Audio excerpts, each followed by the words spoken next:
An employee is growing on a monetary scale but not getting promoted. Right. Does a resignation play an important role in the organization?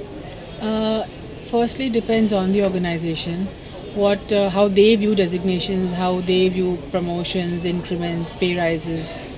The thing is, if you find that you're only getting a pay raise and you're not getting a promotion, and you find that people who have come into the picture at the same time as you, or after you are getting promotion, then you might want to have a little bit of a gentle sit down with your boss and suggest to him that, look, I've been here for so long, you haven't had any problem with my work, I'm getting whatever pay raise I'm supposed to get, but I don't seem to be growing designation wise. So you can always ask him or her, is there a problem?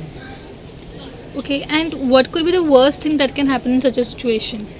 The worst thing that can happen in the situation is that the boss gives you no answer, or the boss gives you an answer which you know that he's just fobbing you off, and you feel that, see, Sakshi, at the end of the day, you can't force two people to work together. A company and the employee have to get along.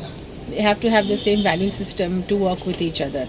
It's not always that every job is a perfect job. It can happen that you began to work somewhere and you found you were not happy with the way things are going. Now, the company obviously is not going to go anywhere. The company is going to be where the company is. So, I would suggest that you first start looking for a job discreetly, and then once you have found that job, then sadly enough, you might have to put in your papers and go your way and part ways with the company. That's, I guess, what you can do. True. So it's not always a win-win situation. You can try your best, but sometimes people just don't get along, and not everybody is meant to get along with everybody. And you can do your best, and then you have to just with dignity let it go.